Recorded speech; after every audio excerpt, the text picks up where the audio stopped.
Olá, paz do Senhor Jesus. Chegamos para mais um vídeo discipulado em 5 minutos. Estaremos falando de temas interessantíssimos da lição Conhecendo o Amor de Deus. Aproveite e convide mais alguém para assistir com você.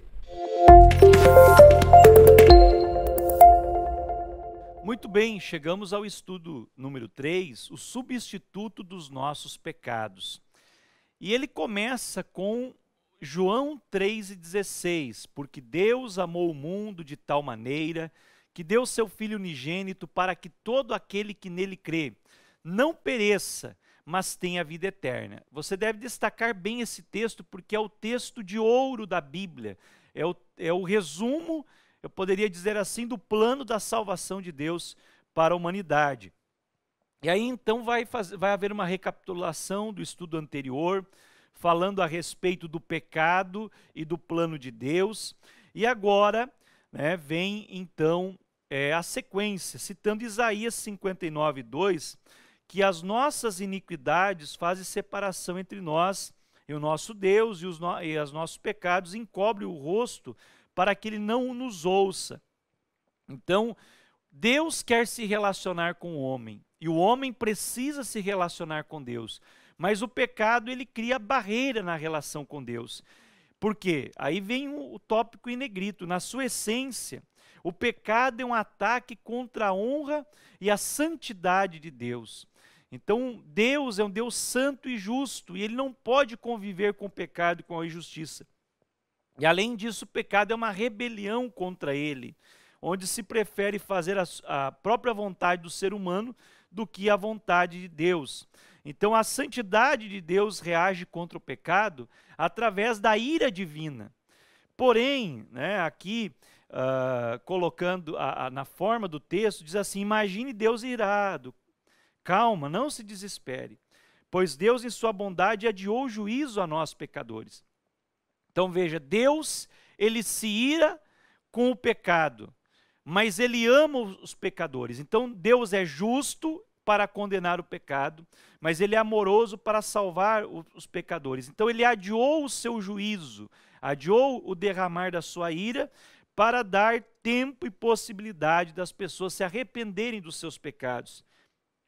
E aí vem a citação de Romanos 2:4. Então, Deus, em seu infinito amor, ele proveu um meio para reatar a comunhão interrompida com ele e a humanidade. E é através de Jesus. E Jesus afirmou em João 14:6, eu sou o caminho, a verdade e a vida. Ninguém vem ao Pai, senão por mim.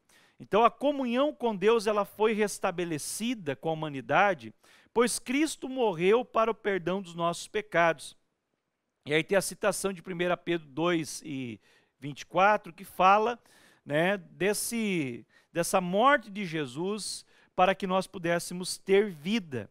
Então nós vemos Jesus sendo o meio de Deus para que houvesse o sacrifício perfeito para perdão dos nossos pecados. E aí vem então o texto aqui de João 1:29, quando João Batista diz que Jesus é o Cordeiro de Deus que tira o pecado do mundo.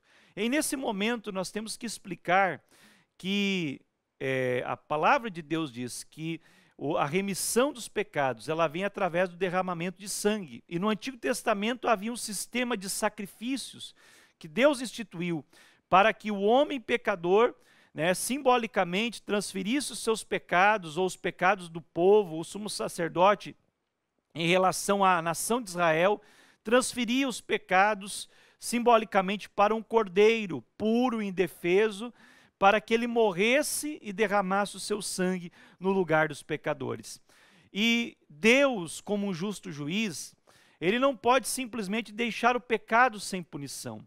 E essa prática da antiguidade, ela traz um símbolo do que viria depois, em que Jesus veio a essa terra, viveu de forma perfeita, sem pecado, morreu pelos nossos pecados, e ele foi o sacrifício perfeito, em que Deus, então, ele proveu o meio de a justiça dele ser saciada ou ser cumprida, ele pagar o preço do pecado, a dívida do pecado, e por outro lado também ele ressuscitou, ou seja, ele venceu a morte para que nós pudéssemos então ser livres das consequências do pecado e um dia ter a esperança da salvação e da vida eterna.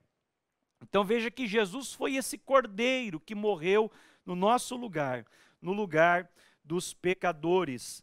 E aí vem o fato que se nós morrermos nos nossos pecados, nós não vamos ter a salvação. A citação aqui de João 8:24, se não credes que eu sou, ou seja, que Jesus é Deus, morrereis nos vossos pecados. Mas Jesus é a única solução de Deus para o pecado do homem. Por meio dele, podemos experimentar o amor e o plano de Deus para a nossa vida. E conclui-se, então, com um incentivo que a pessoa que está sendo discipulada faça uma oração com as suas próprias palavras. E aí vem as questões que devem ser comentadas e debatidas para reflexão, para aprofundamento, para que haja realmente um verdadeiro aprendizado e possa haver, de fato, uma mudança de vida através da palavra de Deus. Você que ficou até agora conosco, eu quero agradecer e dizer para você aproveitar para se inscrever no nosso canal. Também ative o sininho para receber as notificações e compartilhe esse conteúdo que eu tenho certeza que vai abençoar a vida de alguém. Um forte abraço, na paz do Senhor.